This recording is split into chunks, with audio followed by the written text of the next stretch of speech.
Bienvenidos a Filosofía en tiempos de no filosofía, un espacio de reflexión profunda sobre el pensamiento filosófico. En la actualidad, un programa dirigido por Filosofía Tierra.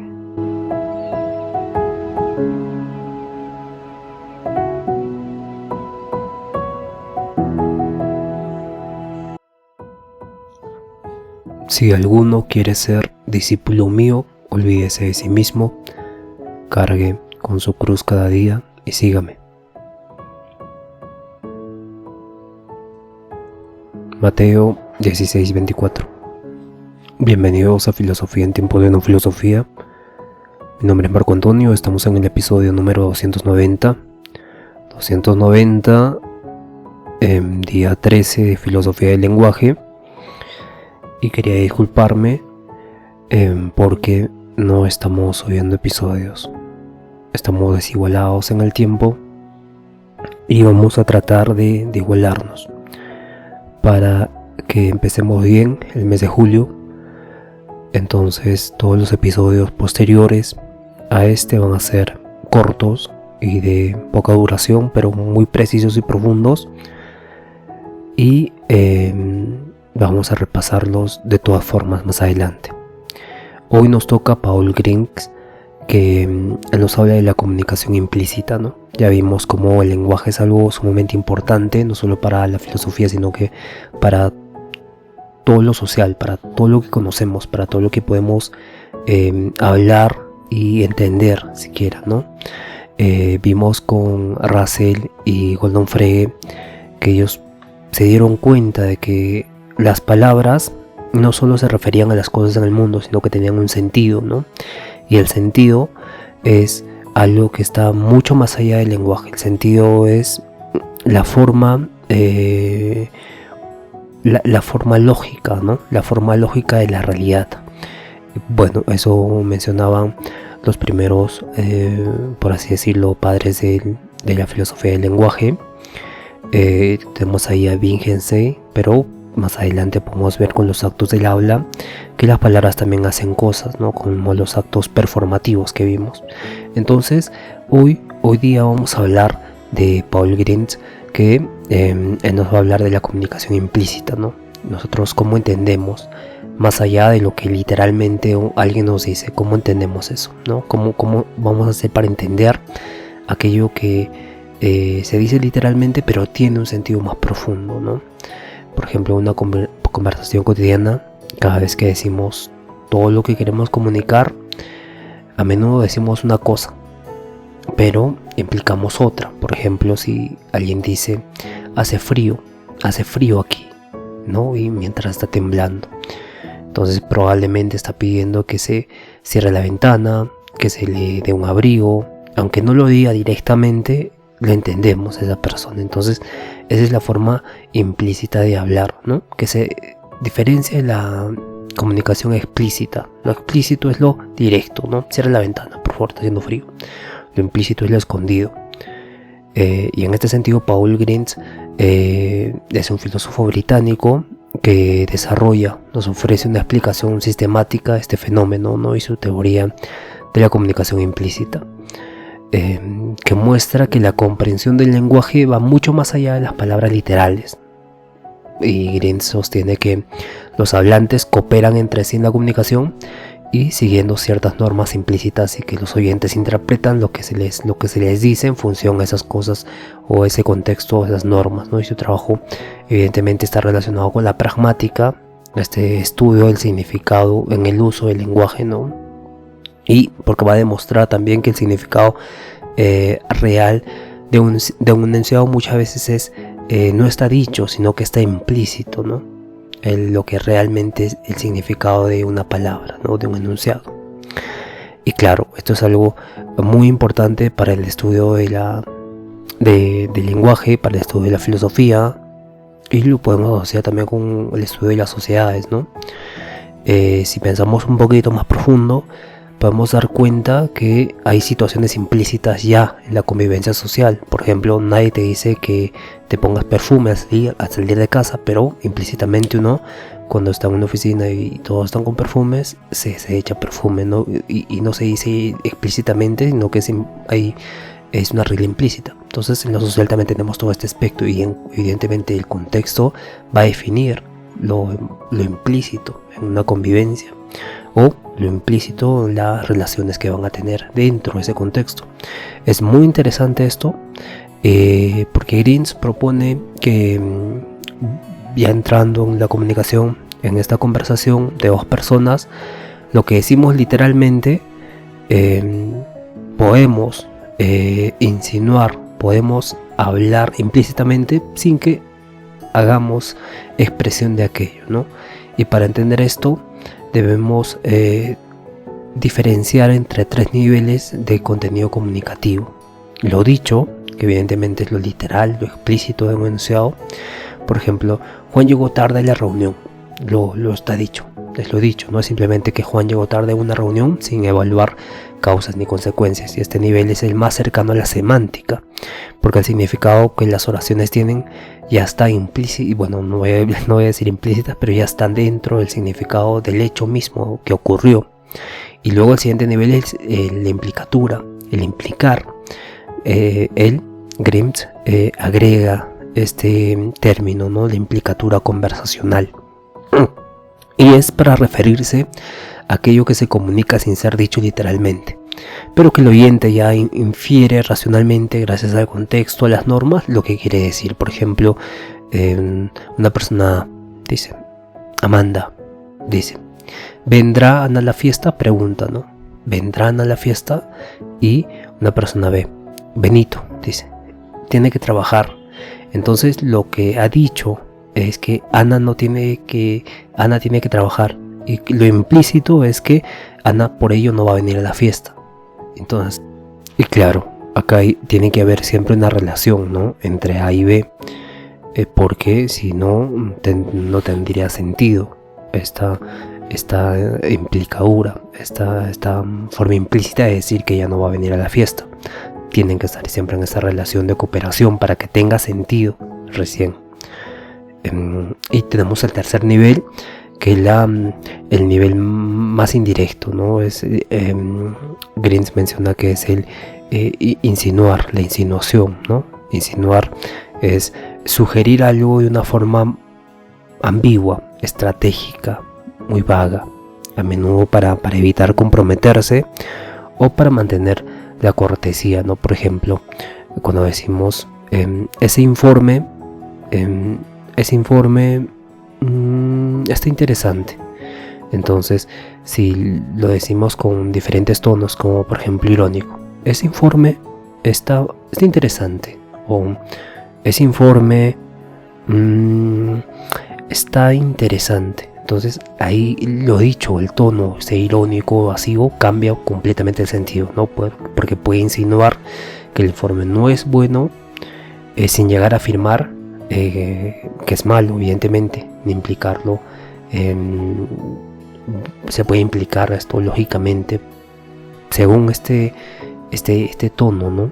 Este tono, y al oyente y el contexto también en el que se lo dice, ¿no? A diferencia de la implicadura del segundo nivel, que se puede identificar con relativa claridad, se puede ver, asociar, ¿no? Porque siempre está en esta relación de A y B. En cambio, en esta insinuación es mucho más abierta la interpretación, ¿no? Y se puede depender del tono, del contexto interpersonal, de las experiencias culturales y demás, ¿no? Es mucho más sutil. Y esta distinción es importante para Greens porque muestra que la comunicación humana es mucho más compleja que una simple transmisión de datos. Entonces los hablantes dicen cosas que son literalmente verdaderas o falsas, pero las implicaduras son cosas que esperan que el oyente las deduzca, ¿no? E incluso las insinuaciones son cosas que solo pueden entenderse con una sensibilidad contextual y pragmática del contexto, y esta distinción ha sido crucial, y evidentemente es crucial para entender cómo funciona nuestro lenguaje, y también para analizar todo lo que se refiere a este lenguaje, ¿no? La ironía, el sarcasmo, el doble sentido e incluso los malentendidos. Y evidentemente ha tenido mucho impacto en la lingüística, en la filosofía, en la teoría de la comunicación, en la inteligencia artificial también, ¿no? Porque no podemos hablar, no podemos insinuar a una IA, no podemos hacer este acto, bueno, no acto, sino no podemos hablar implícitamente, ¿no? O como el segundo nivel diría correctamente, implicar, ¿no? No podemos hablar de forma implicatura, que sería implícitamente, pero recordemos que hay que ser precisos en filosofía, ¿no? Nos habla de 3 niveles, Grins: el lo dicho, el decir, el implicar y el insinuar, ¿no? Entonces esos 3 niveles, estos 2 últimos, evidentemente no podemos asociarlo a una conversación cotidiana con la IA, porque no entendería, no va a entender. Entonces esto se vuelve un problema, pero a la vez una solución, porque se van a encontrar estrategias para que esto sea posible, evidentemente con el estudio profundo del lenguaje y la mente humana, claro, ¿no? Y evidentemente para Grins, para Paul Grins, hay máximas conversacionales. Siempre, por ejemplo, en Kant, bueno, no vamos a hablar de Kant, ¿no? Pero en Kant podemos ver que existían categorías, y eran 4: de cantidad, voy a recordar: cantidad, cualidad, relación y modo. Y entonces estas 4 formas del juicio estaban relacionadas con las categorías de la realidad, ¿no? Y Kant había pasado de lo lógico a lo ontológico, ¿no? Y lo que él denomina la lógica trascendental, porque en estas 4 categorías categóricas o juicios categóricos está implícito toda la realidad, ¿no? Cómo entendemos la realidad. Pero cuando Paul Grins nos habla de las máximas conversacionales, también nos habla de 4. Evidentemente podemos ver que no hay un tipo de relación profunda con Kant, pero es interesante que también identifique máximas conversacionales, ¿no? Que sean 4, por ejemplo la cantidad, la calidad, la relación y el modo. Entonces estas 4 máximas conversacionales para Paul Grins son importantes, porque sostienen que en una conversación los interlocutores estos van a aparentar seguir la conversación en un principio de cooperación social, ¿no? Donde por más que no estés interesado, tienes que escuchar a la otra persona. Entonces esto puede resumirse de la siguiente forma: haz tu contribución a la conversación tan adecuada como se requiere en el momento en el que ocurre, de acuerdo con el propósito o la dirección aceptada del intercambio, ¿no? Y este principio general desglosa en 4 categorías las máximas que los hablantes tienden a respetar siempre para que la comunicación funcione fluidamente, ¿no? Y, por ejemplo, la máxima de la cantidad sería que es tanta información como sea posible, ni más ni menos, ¿no? No digas más de lo requerido, excederte del límite, evitar el exceso informativo, y no digas también menos de lo necesario, ¿no? Evitar lo ambiguo, lo insinuativo sería, ¿no? Para referirse a la insinuación, claro. Por ejemplo, una persona A diría: ¿dónde está Pedro? Una persona B diría: está en algún lugar del mundo. Aunque es literalmente cierto, no aporta la cantidad de información relevante y necesaria. Entonces rompe con la regla de comunicación. Y no sé si ustedes se han dado cuenta, pero existen ciertas reglas de comunicación que nosotros tenemos para que se entiendan las cosas que queremos compartir con los demás. Y claro, está evidentemente conectada con la razón.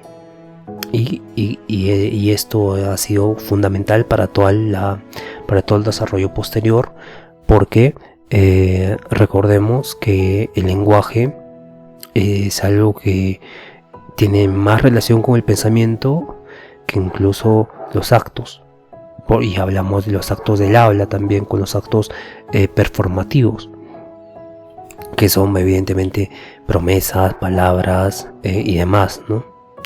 Y también pasamos ahora a la segunda máxima, que es la calidad.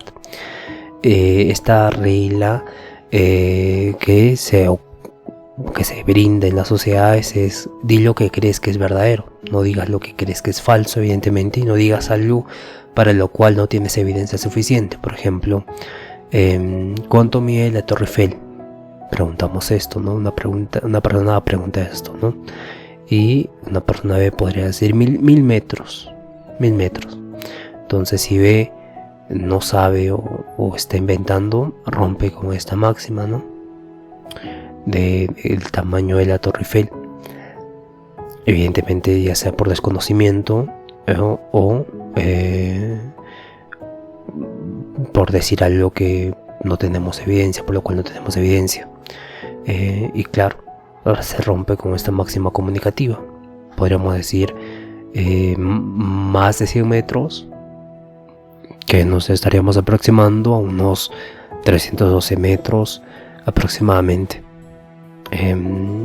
Bien, y en este sentido existe una máxima también, que es la de la relación o de la relevancia, ¿no? La pertinencia, ¿no? Paul Grins se refiere a esto como ser pertinente, ¿no? Aportar información que tenga relación con el tema de la conversación. Cuando una persona, digamos, pregunta cómo te fue en el examen, la persona ve, cuando rompe esta máxima, diría: bueno, el clima estuvo muy agradable hoy, ¿no? Entonces parece que B no responde la pregunta, y esto puede generar una implicadura. Por ejemplo, que le fue mal, ¿no? Puede interpretar: me está cambiando de tema, entonces implícitamente me está diciendo que le fue mal, ¿no? Entonces, por eso trata de estudiar Paul Green las máximas de relación con las cuales todos nos comunicamos.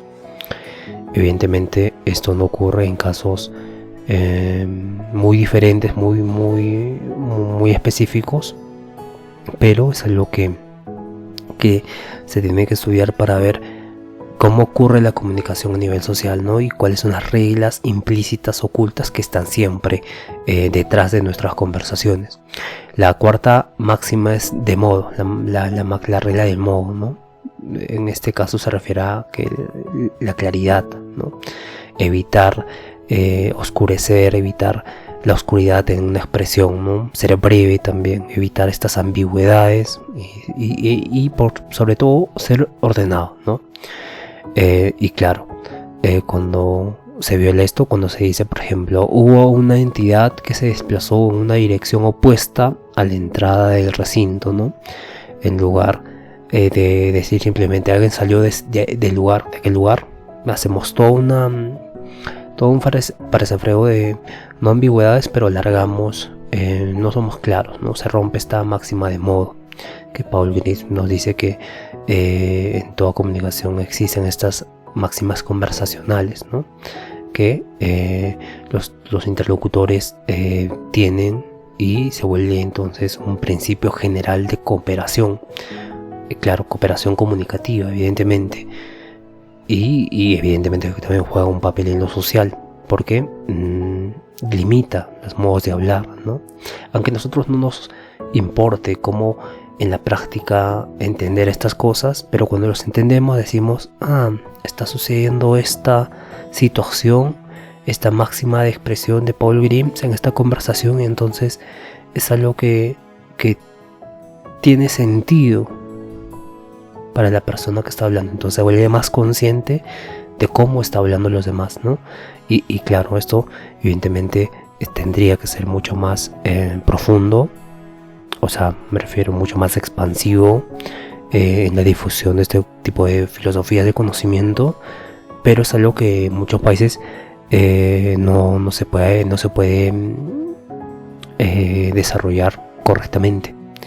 Y claro, cuando una máxima es violada intencionalmente, el oyente no suele asumir que la conversación ha fallado, sino que interpreta la violación como una señal para inferir algo más, ¿no? Y esto es lo que generalmente va a ocasionar una implicatura conversacional, ¿no? Cuando alguien viola una máxima, no se asume que ha fallado la comunicación, se asume que algo me quiere decir, pero en realidad puede ser que ha fallado la comunicación. Entonces, Paul Green llama a esto explota la comunicación. Cuando alguien viola estas máximas, explota la comunicación y el hablante rompe una máxima para sugerir algo indirectamente, ¿no? ¿Qué querrá decir? No sabemos. Entonces, siempre este hablante que ha roto, ha explotado una máxima, está confiado en el que el oyente lo va a entender, ¿no? Y evidentemente podemos hablar de muchas formas de comunicación que ocurren en el mundo, ¿no? En general. Y claro, cuando entendemos esto, decimos, vivimos más conscientes de cómo la comunicación está moviéndose de un lado a otro y rigiendo con máximas y explotando también, ¿no? Como Paul Grims nos diría. Claro, hay algo muy importante también que tenemos que hablar, que son las implicaturas conversacionales, que son inferencias que el oyente hace a partir del contexto, ¿no? Del conocimiento compartido y del principio de cooperación, ¿no? Y estas no están ligadas a una palabra, una expresión correcta o concreta, sino que dependen de cómo se utilizan los enunciados en una situación particular.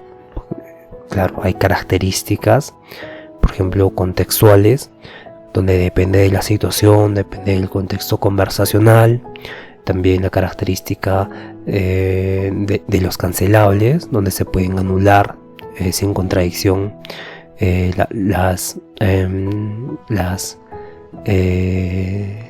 expresiones, las palabras. También tienen esta característica de no convencionales, ¿no? Cuando existe una implicadura conversacional o explota por romper estas reglas máximas, estas máximas conversacionales, no existen convencionalidades, ¿no? No están ligadas al significado de las palabras en sí, sino que hay algo implícito que se quiere decir, pero no se ha dicho.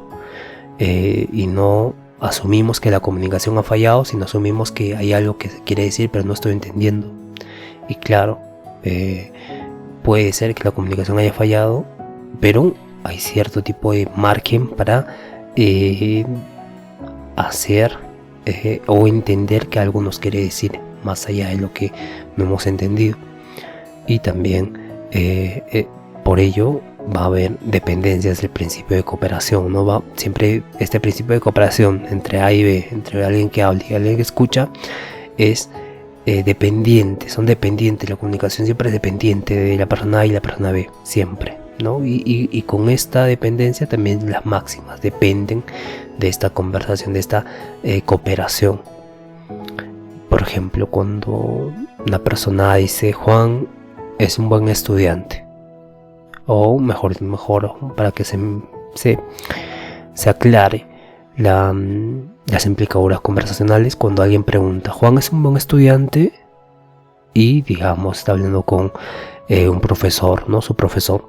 Entonces el profesor dice siempre asiste a clases, ¿no? Entonces lo dicho es que lo literal es que se ha dicho que Juan asiste a clases, pero el implícito está asociado con lo que va a interpretar la otra persona. Quizá no es un buen estudiante, porque existe una violación de la máxima de relación o calidad, ¿no? Y esta máxima, recordemos que en la cantidad es no dar tanta información o que sea escasa o que sea excesiva información, ¿no? Y la máxima de calidad es decir lo que creemos que es verdadero. Entonces cuando nos preguntan si Juan es buen estudiante y decimos que Juan siempre asiste a clases, estamos siendo no estamos dando una información precisa, pero a la vez también no estamos respondiendo si creemos que es buen estudiante o no es buen estudiante. Estamos como haciendo un tipo de implicadura para que él interprete si es buen estudiante o es mal estudiante, ¿no? Entonces esto quiere decir que si Juan asiste siempre a clases, entonces debe ser un buen estudiante, pero no lo dice, sino que ya está implícito en lo que se quiere decir, pero tal vez no ha querido decir eso. Entonces por eso esta violación a estas máximas va a ocasionar un problema de comunicación, explota, ¿no? Y cuando explota esta comunicación, surgen las implicaduras conversacionales. Si siempre asiste a clases, aunque eso no significa que no sea también un excelente estudiante, al añadir esta frase se cancela la implicadura, ¿no? Se cancela lo que nosotros interpretamos. Lo que se demuestra es que Juan asiste a clases no es parte del significado literal, sino es parte de una implicadura, que si siempre asiste a clases, entonces debe ser un buen estudiante. Se diría la persona B, Juan nunca asiste o casi nunca asiste a clases, podría ser verdadero, pero también podría ser falso, ¿no? Y evidentemente lo vamos a asociar con que es mal estudiante.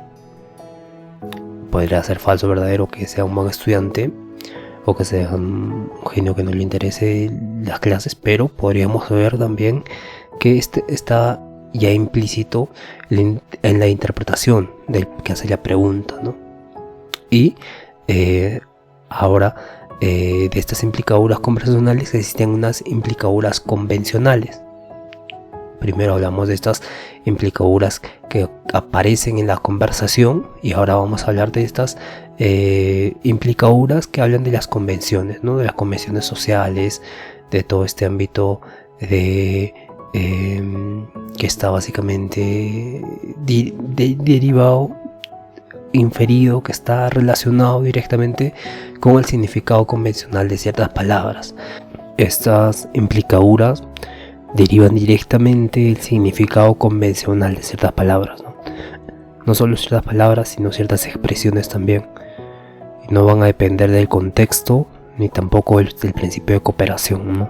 De este principio de A y B que se están comunicando y está surgiendo una implicadura conversacional, ¿no? Donde no se dicen cosas directamente, sino que se implican cosas, ¿no? En esta cooperación de A y B. Y claro, en estas implicaduras convencionales existen características, ¿no? Que una de ellas es que no cancelables sin contradicción, ¿no? No pueden ser cancelables sin contradicción. O sea que cuando hay una contradicción no se pueden cancelar siquiera, ¿no? Cuando decimos, por ejemplo, Elena es pobre pero honrada. Entonces la palabra pero no solo conecta dos oraciones, sino que implica una contraposición inesperada entre ser pobre y ser honrada, ¿no? ¿Qué está queriendo decir con esta palabra, ¿no? Y otra característica son las que no dependen de estos contextos conversacionales, como esta cooperación, sino que ya se va a entender por esta convención de estas expresiones del lenguaje que en un contexto ya se están diciendo, o que pueden ser generales también, no están en este contexto, sino que ya están arraigadas, ¿no? El significado convencional de ciertas palabras. Y claro, las características, entonces la comparación que podemos hacer es que la conversacional se basa en el contexto y la convencional no. Y también la conversacional no está ligada al significado de las palabras, pero sí lo convencional. Lo convencional siempre está ligado a qué significan las palabras, ¿no? Y podemos ver que en las implicaduras conversacionales existe una cancelación, ¿no? Una cancelación, aunque no exista contradicción.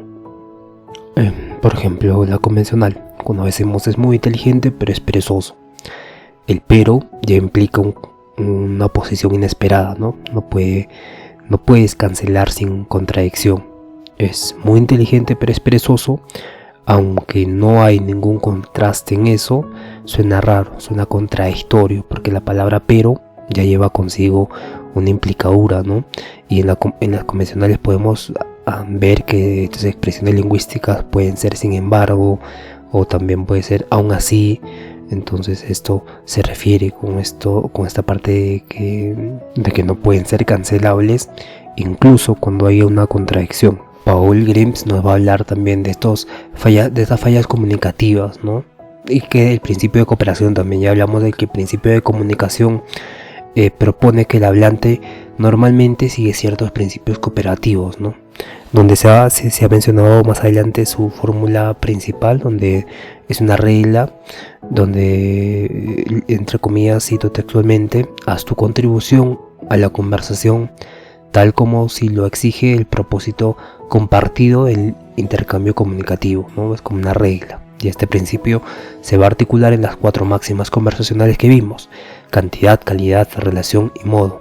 Pero ¿qué pasa cuando un hablante no coopera abiertamente, no, o viola una máxima, incluso actúa con ironía, sarcasmo o evasión, ¿no? Intencionalmente? Existen en ese caso fallas comunicativas, y existen tipos de fallas comunicativas, ¿no? Tenemos la falla de tipo de violación, de tipo de suspensión, de tipo de choque, de tipo de explotación de la máxima, donde la primera, el hablante no sigue esa máxima, no sigue una máxima, en el tipo de falla comunicativa de violación. El oyente no tiene forma de recuperar el sentido, ¿no? El hablante no sigue una máxima sin dar señales de lo que está diciendo o está haciendo comunicativamente hablando. Entonces el oyente no tiene esta forma de entenderlo y se produce ahí una falla real de comunicación. Por ejemplo, cuando alguien dice ¿dónde está Mario?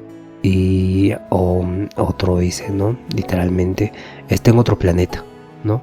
Entonces, y básicamente también esto está en la luna, ¿no? Por ejemplo, ¿dónde está Pedro? Entonces está en la luna, para referirse a que no está prestando atención. Entonces, si ve, no aclara que es una broma, el oyente puede quedar confundido. O si no está implícitamente relacionado con que está en la luna, está distraído, no va a quedar confundido, ¿no? Se va a dar esta violación comunicativa, esta falla comunicativa, como diría Paul Grims. Y el segundo tipo de falla comunicativa es la suspensión, ¿no? En ciertos contextos las máximas no se aplican porque se suspende el principio de cooperación. Por ejemplo, en una obra de teatro o una novela, los personajes pueden decir cosas literalmente falsas, que evidentemente son ficción, sin que se espere que sean verdaderas o que tengan una relevancia factual del momento, ¿no? También tenemos el choque como falla de tipo comunicativa. Esto ocurre cuando 2 máximas entran en conflicto o básicamente no es posible cumplir ambas, ¿no? Por ejemplo, alguien pregunta en este tipo de cooperación, ¿no? Entre A y B, pregunta uno: ¿qué opinas del proyecto de Luis? Y esta pregunta, básicamente el otro respondería: prefiero no decir nada. Entonces ahí B, la palabra del oyente, el que responde, evita violar la máxima de calidad, ¿no? Que es no decir algo falso o hiriente, pero así rompe con la regla de la cantidad, ¿no? La máxima de la cantidad, donde el oyente puede inferir que la opinión es negativa sobre el proyecto de Luis. Y claro, entran en conflicto 2 máximas, ¿no? El cuarto tipo de falla comunicativa es la explotación de la máxima, ¿no? Aquí el hablante rompe conscientemente una máxima, ¿no? Entonces, confiando en el que el oyente lo va a notar y va a deducir el mensaje implícito, un tipo de manipulación, ¿no?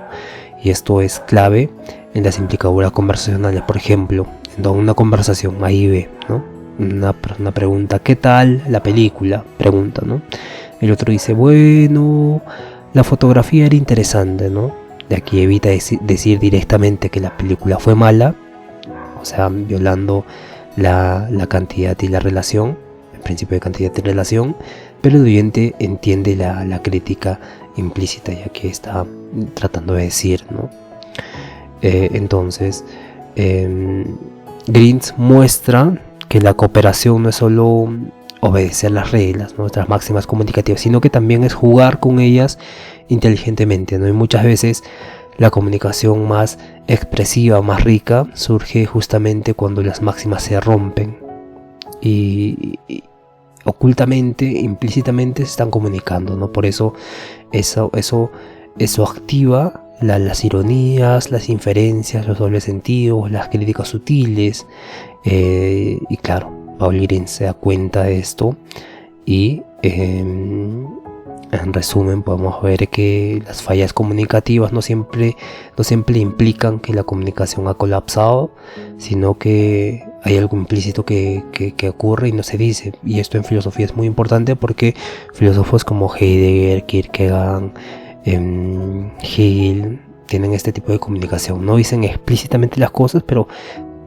tratan de decir algo que esté implícito y que es muy difícil comunicar, ¿no? Y también la comunicación humana es altamente contextual, altamente estratégica, altamente inferencial y claro, está relacionado muy profundamente con la ética, por ello, con la política, con lo social, con la filosofía de la mente, entre otras ramas, ¿no? Y claro, también tenemos que hablar de cuando se violan estas máximas a propósito, surgen implicaduras, ¿no? Surgen implicaduras que se tienen que analizar evidentemente y tenemos que darnos cuenta de que si es manipulación, por ejemplo, puede ser ello un tipo de manipulación social también, ¿no? Donde implícitamente están diciendo una cosa, pero explícitamente están diciendo otra, ¿no? Pero nos estamos dando cuenta de esto y de esta forma se está manipulando una sociedad, por ejemplo. Bien, llegamos al final de este episodio. Muchas gracias por escuchar. Fue un poco interesante, pero si tienen dudas sobre algún término, aclaración, consulta, pueden dejar en los comentarios y voy a responder tranquilamente a todos. Tranquilamente digo, con más calma, con más detenimiento, dando ejemplos y demás. Muchas gracias, nos vemos al día de mañana. Conózcanse a sí mismos y por favor sean felices.